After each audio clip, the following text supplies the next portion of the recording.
So, you want to start playing Warframe, maybe because you saw a video about it, or one of your friends plays it, other reasons. Regardless, Warframe is a very fun and rewarding game due to its many complex systems, but those systems being poorly explained by the game is one of the main reasons new players leave Warframe. So as a way of giving back to the game that has stolen more than 2 months of my mortal life, I thought I'd make a video running through and explaining what you'll experience in your first day playing Warframe.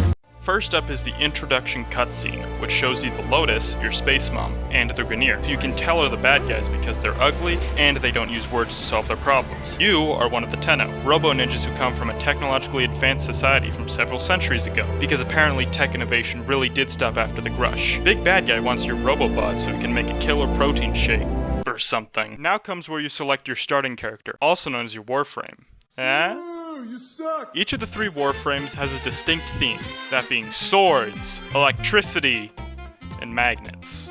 If you're playing alone, I'd recommend just choosing Excalibur, as his skills are centered around just hurting people. Volt can go sonic fast and shock enemies, and Mag sucks. Ha! But seriously, she's probably the most underpowered starter frame, so you should keep that in mind if you pick her, but she can still be decent, and she has abilities that don't do much damage on their own, but help out your team in other ways, such as pulling enemies and items together, or making your shots magnetically home in on enemies. And you can also get all these frames later, along with many more, so don't panic if you don't like how your starter plays. Following this, you flop onto the floor like a big block of cyborg meat, and Big Bad puts his plot device on you to turn you bad.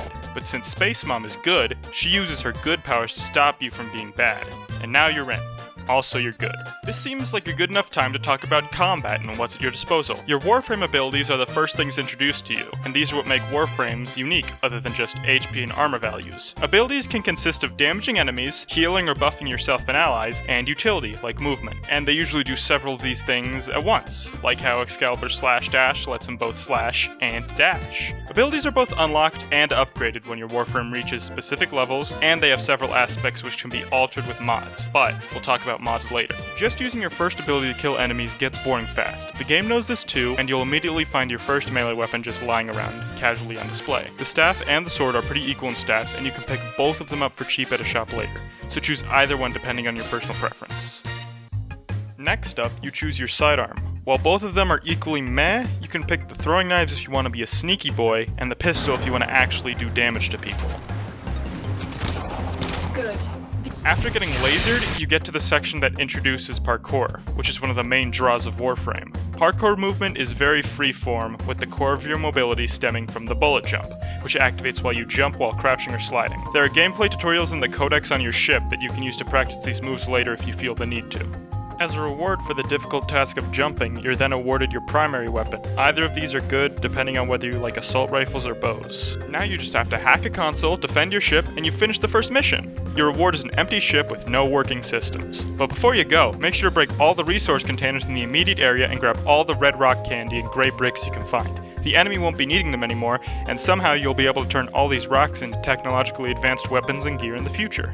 Congratulations! Now you're the proud owner of a small cramped ship floating in space where you will inevitably spend many hours contemplating your moral existence. Boogie on down to the under compartment and activate your arsenal section.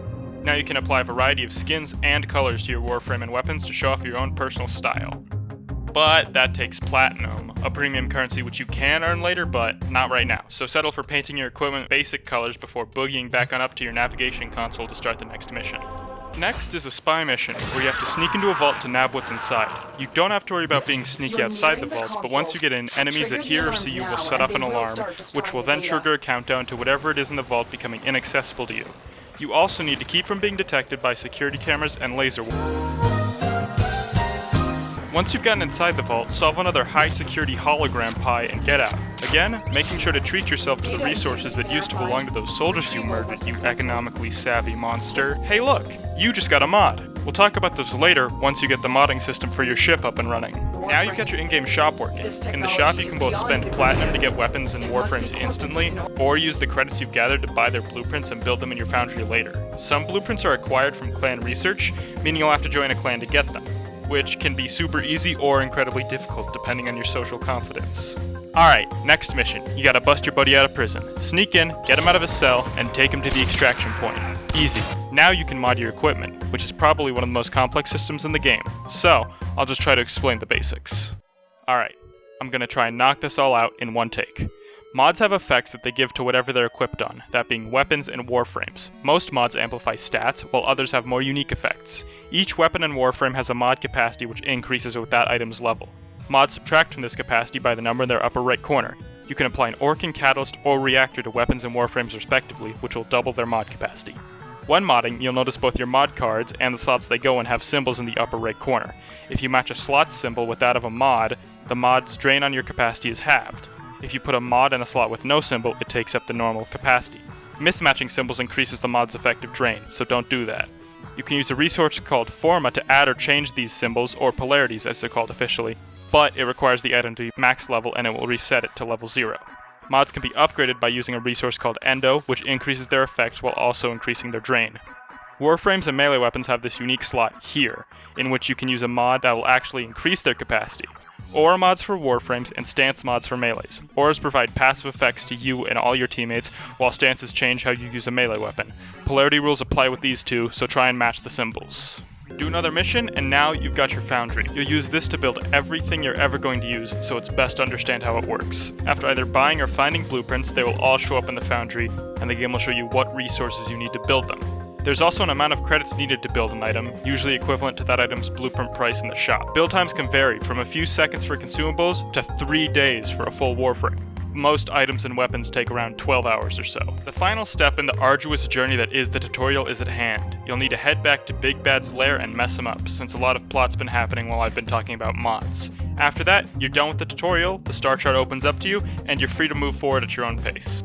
A good way to avoid mindlessly grinding and then burning yourself out in Warframe is to set goals for yourself, like maybe getting a new weapon, Warframe, or a rare mod that can complete your build. Another great aspect of Warframe are the quests, specifically these two, which you should shoot for, as in proceeding to unlock them, you'll complete a lot of the star chart. If you want to get a new Warframe, you first have to find the boss that drops the parts for the Warframe you want, then kill them repeatedly until you've gotten all 3 of their parts, those being the neuroptics, systems, and chassis.